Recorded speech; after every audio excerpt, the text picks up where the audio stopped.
Hello, this is Dr. Amin Marashi, retina specialist at Marashi Eye Clinic, Aleppo, Syria. This presentation is about clinical pathology of diabetic retinopathy and macular edema.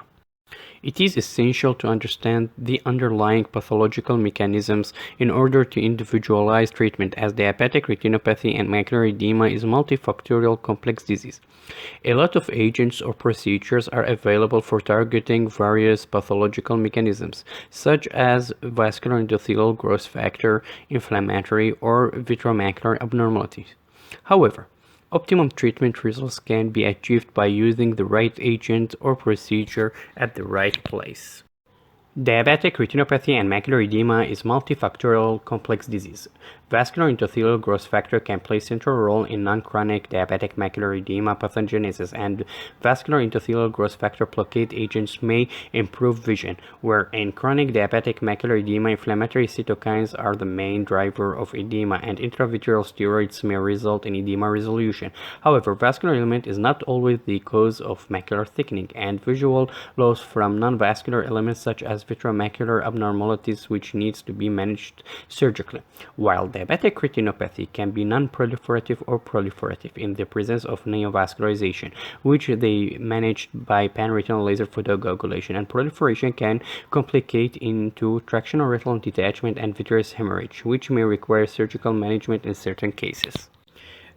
It is important to understand that the pathology of diabetic maculopathy can be induced by vascular or non-vascular elements. Vascular elements may cause macular thickening and cyst formations due to fluid accumulation because of increased vascular permeability.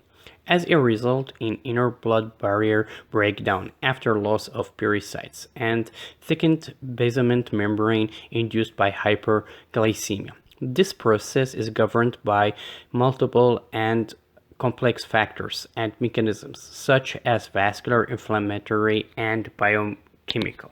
Vascular element can be presented by ischemic or non-ischemic pathways. The non-ischemic pathway can be caused by non-chronic disease or chronic disease.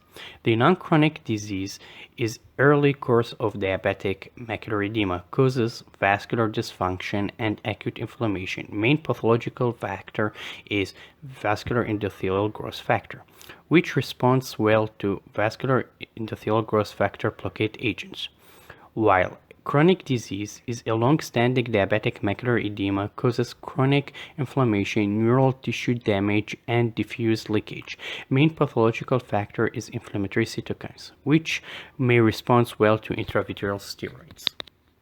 While non-vascular element may mainly be induced by vitreomacular abnormalities, causing macular traction, which can be either anterior-posterior traction caused by liquefaction of core vitreous, or tangential traction, which may be featured as vitreous chiasis causing epiretinal membrane, or contractile lamellae causing taut vitreous.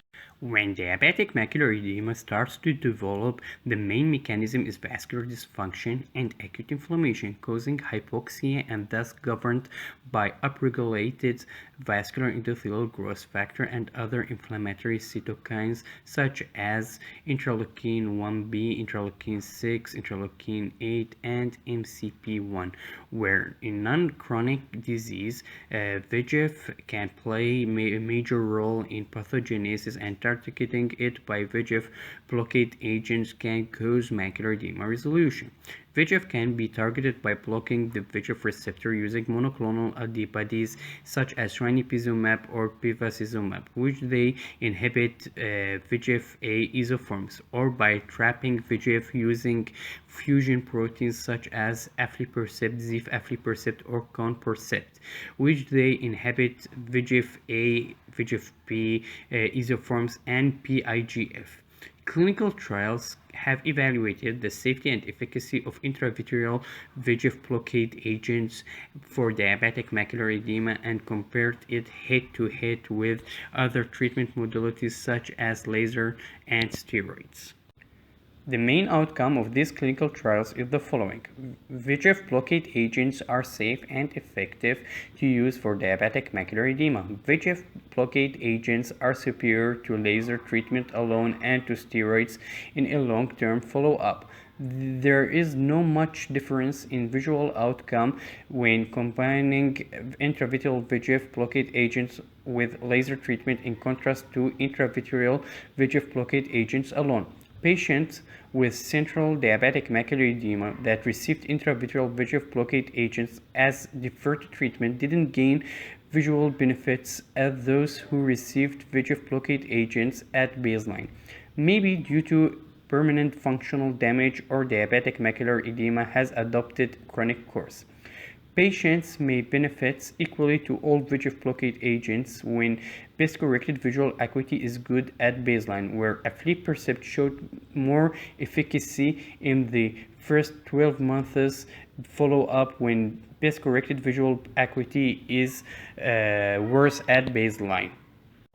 This is an example of cross-sectional OCT show thickening of the macula and cyst formation as a result of diabetic macular edema, where in bottom cross-sectional OCT shows resolution of diabetic macular edema for the same patient after injecting intravitreal VEGF blockade agents. In chronic diabetic macular edema, the long-standing fluid leakage becomes diffuse and causes photoreceptor loss and neural tissue necrosis.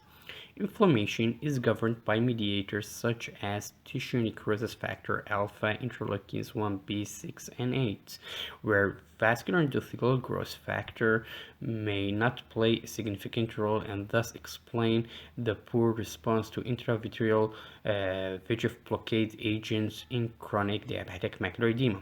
The process of chronic inflammation itself is not self-resolving, leading to tissue stress and it further damage with increased subretinal microglia accumulation, which will cause more fluid leak induced by leukostasis and cytotoxic effect. This cascade of events can be shut down using intravitreal steroids. Commercially, intravitreal steroids are available in three forms: triamcinolone acetonate, dexamethasone 0.7 mg as a biodegradable implant, and fluocinolone acetonate implant 0.19 mg as a non-biodegradable implant. A lot of clinical trials have studied the safety and efficacy of intravitreal steroids, and they concluded the following. Intravitreal steroids are safe and effective for diabetic macular edema treatment. Intravitreal steroids can resolve persistent diabetic macular edema, which may not respond well to other treatment modalities. Intravitreal steroids induce risk of increased intraocular pressure and cataract formation. Here is an example of a cross-sectional ocular computer tomography for chronic diabetic macular edema. The star shows diffuse leakage and neural tissue damage, where the arrow shows loss of photoreceptor layer. In contrast, ischemic maculopathy is not caused by vascular leakage. It is induced by microvascular blockade and enlargement with capillary loss and adjacent edema. Clinically, diabetic ischemic maculopathy appears as featureless retina and diagnosed using fluorescein angiography, which appears as enlarged or irregular borders of foveal avascular zone. In cases of substantial ischemia, visual prognosis is poor, and unfortunately, no beneficial treatment is available. At the right is angiogram showing enlarged foveal avascular zone and capillary loss and blockade, inducing diabetic ischemic maculopathy. Not all macular thickening in diabetic patients are originated from vascular elements. Sometimes non-vascular element can cause macular thickening and visual loss. The most common non-vascular element is vitreomacular abnormality, which causes macular traction. Macular traction can be presented as anterior-posterior traction due to either epiretinal membrane due to vitreous chiasis or tau vitreous due to glial cell proliferation or contracted lamellae. These macular vitreal abnormalities are governed by several mechanisms, such as non-enzymatically cross-linking of vitreous collagen along with glial cells and inflammatory cells, infiltration and deposition of glial fibrillary acidic protein and cytokeratin. The best way to diagnose vitreomacular abnormality is by OCT, showing focal disturbance of inner retinal layers. However, clinically, in the absence of vascular element and presence of vitreomacular abnormalities, treatment with vascular endothelial growth factor blockade agents, intravitreal steroids, and laser may not reduce macular thickening and improve vision, as this abnormality should be addressed surgically by performing partial vitrectomy with removal of vitreomacular abnormality and intralimiting membrane peeling in cases of moderate visual loss. This cross-sectional OCT shows macular thickening due to vitreomacular abnormality with focal disturbance of inner retinal layer.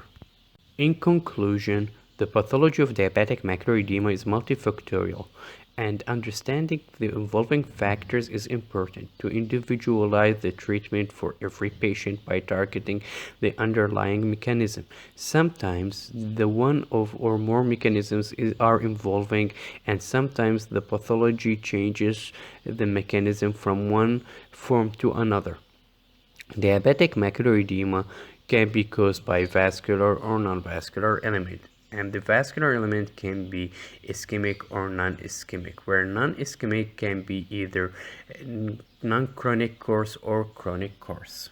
Please visit my website Retinal Assistant Module www.amretina.tk, which is an online tool to help categorize and triage the management of diabetic retinopathy and retinal vein occlusion, which offers ophthalmologist automated management recommendations.